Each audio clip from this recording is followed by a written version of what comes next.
मेरा नाम राजन है, हम दिल्ली से आए हैं। प्रॉब्लम काफ़ी आ रही है। जैसे हम लोग यहाँ पर 9 o'clock से फंसे हुए हैं, अभी 11 बज गए हैं और गाड़ी ऐसे ही खड़ी हुई है। बच्चे परेशान हो रहे हैं। इसके अलावा कोई रूट कॉज नहीं मिल रहा है, कोई पाथ नहीं मिल रहा है कि अभी कब तक खुलेगा, शिमला कब तक पहुँचेंगे। हम काफ़ी टाइम से फंसे हुए हैं। होटल बुक नहीं कराया बिकॉज हमारा प्लान था अर्ली मॉर्निंग पहुँचने का, बट रास्ते में भी काफ़ी फॉग था अर्ली मॉर्निंग में। सो हम लोग नीचे भी स्टक हो गए। यहाँ से आधा किलोमीटर पहले स्टक हो गए, वहाँ 2 घंटे वेट किया। वहाँ फिर जेसीबी आई, उन्होंने बर्फ हटाई रास्ते में से। देन भी केम है और यहाँ पर भी स्टक हो गया।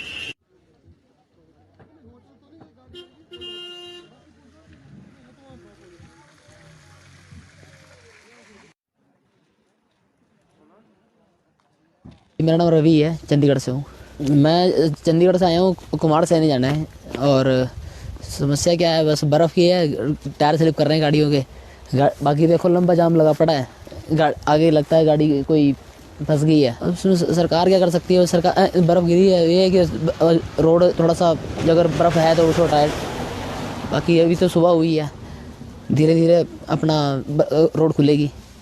बर्फ़ गिरी है तो थोड़ा फिसलन वगैरह है, सरकार इसमें कुछ कर नहीं सकते। पर अगर ज़्यादा बर्फ़ है तो उसको थोड़ा जल्दी हटाएं। मेरा जी सरकारी सामान है, कंप्यूटर के सामान है, LCD और लैपटॉप है। यही पहुंचाना था 11 बजे तक कुमार सैनी। यहाँ से करीब करीब अभी होगा 130 किलोमीटर। शिमला जितना चंडीगढ़ से शिमला है उतना ही और ऊपर है।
सरकार को पता है कि विंटर्स का समय है और इस समय जो है बर्फबारी हो सकती है, होने वाली है।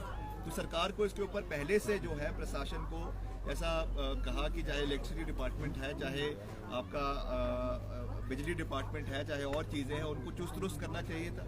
मगर सरकार की इच्छा शक्ति नहीं है।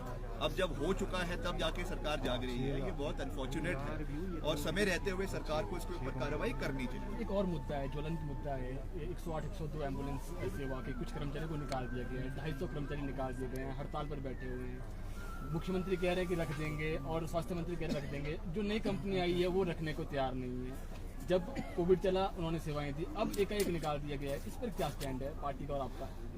हमारा स्टैंड तो बिल्कुल साफ है कि एक और तो ये जुमले दे रहे हैं रोज के रोज, कभी कैबिनेट के माध्यम से, कभी किसी और चीज़ के माध्यम से कहते हैं कि हम आउटसोर्स की पॉलिसी बना देंगे, हम ये कर देंगे, हम वो कर देंगे।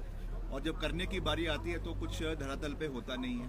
अभी 108 और 102 के जो हमारे ड्राइवर्स हैं या जो साथ में उनके दूसरे साथ में परिचालक हैं, उन्होंने हमसे भी ये बात करी कि हमारी आवाज़ को रखें। हमने कहा अब अगर मुख्यमंत्री की बात को कंपनी वाले नहीं सुन रहे हैं तो विपक्ष की बात को कहाँ सुनेंगे? तो ये सब चीज़ें इसलिए हो पाई है क्योंकि the chief minister's office has been weakened by जो उन्होंने समय समय पे जो अपने फैसले लिए फिर वापस ले लिए, अफसरशाही हावी हो रही है। उसकी वजह से जो मुख्यमंत्री कार्यालय का एक दबदबा प्रदेश के अंदर होना चाहिए वो पूरी तरीके से इरेडिकेट हो चुका है और उसकी वजह से ये समस्या हमको देखने को मिल रही है।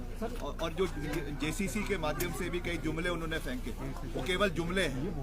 आज तक किसी भी, चाहे वो DA बढ़ाने की बात हो, चाहे वो और चीज़ लाने की बात हो, अभी पुलिस कांस्टेबल्स के भी कई लोगों को उसका फायदा मिला। कई हमारे जो 2016 और 17 के बाद की जिनकी रिक्रूटमेंट है उसके लिए कोई भी ठोस कदम सरकार ने नहीं उठाया है। इन सब चीज़ों को हम बड़े विस्तार पूर्वक देख रहे हैं, बड़े गंभीरता पूर्वक देख रहे हैं और हम अब चुनावी साल है, इस साल के अंत में अपने मैनिफेस्टो में हर मुद्दे को डालेंगे और हम जो कहते हैं उसको करके दिखाते हैं। जो भी हम इस बारी अपने चुनावी वादों में मुद्दे उठाएंगे उनको हम अपनी सरकार पे बनने पर उन्हें करने का भी कार्य प्रदेश के अंदर करेंगे। सर, चुनावी साल आप कह रहे हैं, बात कर रहे हैं, तो जितने भी आश्वासन अभी जो प्रदेश सरकार दे रही है, चाहे वो होमगार्ड को दे रही है, चाहे HM वालों को, NHM वालों को दे रही है, आश्वासन यहाँ पर दे रही है, आपको क्या लगता है कि इस चुनावी वर्ष में उनके जो वादे ये सिर्फ आश्वासन है, इनके पास बजटरी प्रोविजन ही नहीं है। हकीकत ये है कि आज 65,000 करोड़ के ऋण में ये सरकार डूबी हुई है। कभी वर्ल्ड बैंक से ऋण लिया जा रहा है, कभी IMF से ऋण लिया जा रहा है, कभी RBI से ऋण लिया जा रहा है, कभी NABARD से ऋण लिया जा रहा है। आप ऋण लें मगर साथ ही साथ प्रदेश में आप रिसोर्स मोबिलाइजेशन के बारे में भी जो है ठोस कदम उठाएं। पैसा आपके पास तनख्वाह देने के लिए है नहीं और आप घोषणा पे जो है वो प्रदेश के अंदर करते जा रहे हैं। तो ये केवल अंधेर नगरी और चौपट राजा है और उस सरकार का जो मुखिया है वो सबसे बड़े अंधकार में हिमाचल प्रदेश को डाल के जा रहा है। मैं तो यही कहूँगा, अभी मंत्री जी सुरेश भारद्वाज जी पिछले 2-3 दिन पहले बड़ी बड़ी बातें कर रहे थे कि मैं पहली बारी हिमाचल प्रदेश में रिपीट होगी भाजपा की सरकार। देख लिया आपने क्या रिपीट हुई उनकी। अभी जो है जुब्बल कोटखाई में जमानत जब्त हुई है जहां के वो इंचार्ज थे। आपके 4-5 महीने भारद्वाज जी मंत्री पद के रह गए हैं। आराम से अपना समय बताइए, रिटायरमेंट का पेंशन आपको वैसे भी लगी हुई है तो रिटायरमेंट का लुत्फ उठाइए। अब आपकी बस की नहीं है हिमाचल प्रदेश की राजनीति।